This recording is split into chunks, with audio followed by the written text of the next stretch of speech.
Morning all. आज मैं आपको ये बताना चाहता हूँ कि एक बहुत बड़ी कामयाबी के तहत अ, कुपवाड़ा पुलिस 21 आरआर और 47 आरआर ने एक टेरर मॉड्यूल जो कि यहाँ पे नॉर्थ कश्मीर में पर्टिकुलरली एक तो टेरर एक्टिविटीज़ करने के लिए कुछ लड़कों को तैयार कर रहा था और ख़ुद भी वो इस ताक में थे कि वो कोई टेरर एक्ट करें, और इसके अलावा जो फंड रेज़ कर रहे थे टेररिस्ट ऑर्गेनाइजेशंस के लिए, वो यहाँ पे काम कर रहे थे। उसमें अभी तक हमने 6 लोगों को गिरफ़्तार किया है, जिनमें से 2 लड़के चीरकूट लोलाब के हैं, जिनका नाम एक का बिलाल है और एक का ज़ुबैर है। इसके अलावा एक लड़का तौहीद जिसका असली नाम वाहिद है, वो हंडवाड़ा का रहने वाला है, और 2 लड़के सोपूर के हैं जिसमें एक बशीर और दूसरे का नाम मुश्ताक है।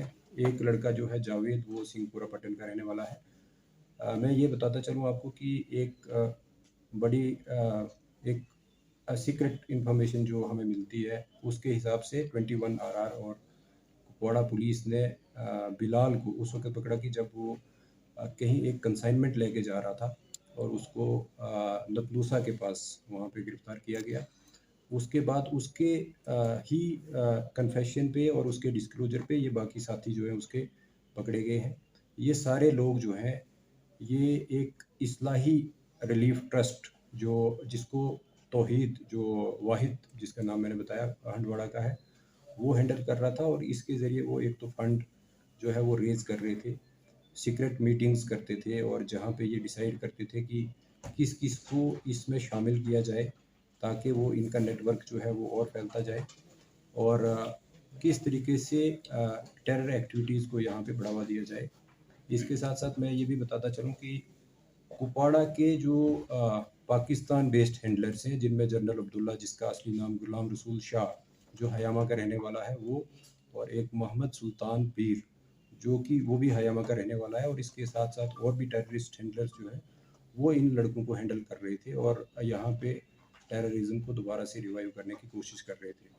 सर मैं आपको ये भी बताता चलूँ कि हम इस ग्रुप से 5 पिस्टल्स, कुछ आईईडी मटेरियल जो कि ये कलेक्ट करके और उसको फर्दर जो मॉडिफाई करके जैसे एक्सप्लोसिव को बनाया जाता है वैसे करने के लिए तैयार थे। तफ्तीश जो है वो शुरू हुई है, और अभी सिर्फ बिलाल का ही कन्फेशन जो है वो जो रिकॉर्ड हुआ है, और इसके अलावा उसके डिस्क्लोजर पे ही उसके साथी पकड़े गए हैं।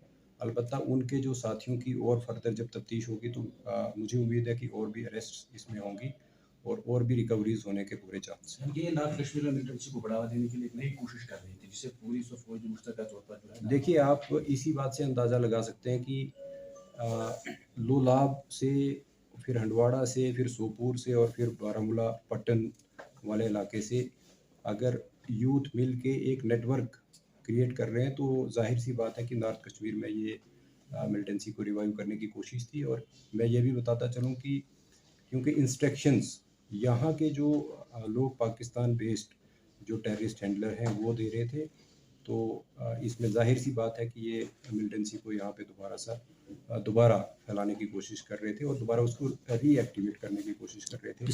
और ये एक ऐसा नेटवर्क था, इनमें मैक्सिमम लोगों का जो है वो पास्ट में भी मिलिटेंसी रिलेटेड केसेस में इन्वॉल्वमेंट रहा है। तो ज़ाहिर सी बात है कि ऐसे लोगों को दोबारा रिवाइव करके और उनको एक्टिवेट करके एक नया नेटवर्क तैयार करने की कोशिश। Sir, any specific militant outfit they were associated with? देखिए, ये लोग जो वहाँ से इंस्ट्रक्शंस दे रहे थे, ये तहरीकुल मुजाहिदीन के हैं, वाबस्ता है।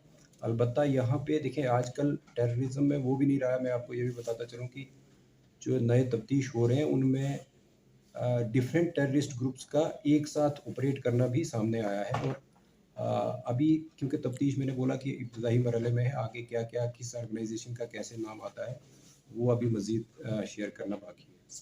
जी सर, ये जो पिस्टल आप बोल रहे हैं, पिस्टल 5 रिकवर हुए हैं, इनका कुछ टारगेट था सर? नेचुरली आपने देखा है कि जिस तरीके से साउथ कश्मीर में या सेंट्रल कश्मीर में कुछ टारगेट किलिंग हुई है, हो सकता है कि यहाँ पे भी ऐसी कुछ वारदात हो सकती थी। और मुझे लगता है कि ये बर वक्त एक पुलिस और आर्मी की जो कार्रवाई मुश्तरका हुई है, इसमें बड़ी कामयाबी हासिल हुई है।